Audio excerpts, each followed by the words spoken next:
Hello everyone, welcome to Full Course Online. In this video, I will show you how to control your PC from your mobile phone using a remote access tool. Let's begin step by step. First, open a browser on your computer and search for AnyDesk. Open the official link.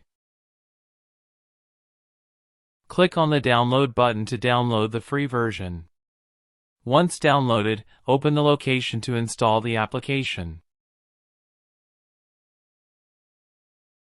After the installation is complete, you will see a unique ID displayed on your screen. Now take your mobile phone. Open the Play Store and install AnyDesk. Once installed, open the app. There is a small tutorial which can skip. Now enter the ID of your computer into the app on your phone. Tap on Connect, that is small arrow just next to the address number. On your computer, a permission window will appear.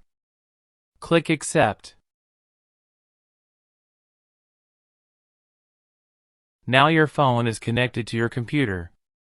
You can control your PC screen directly from your mobile.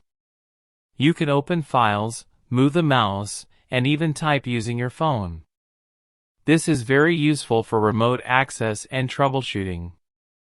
And that's how you control your PC from your mobile.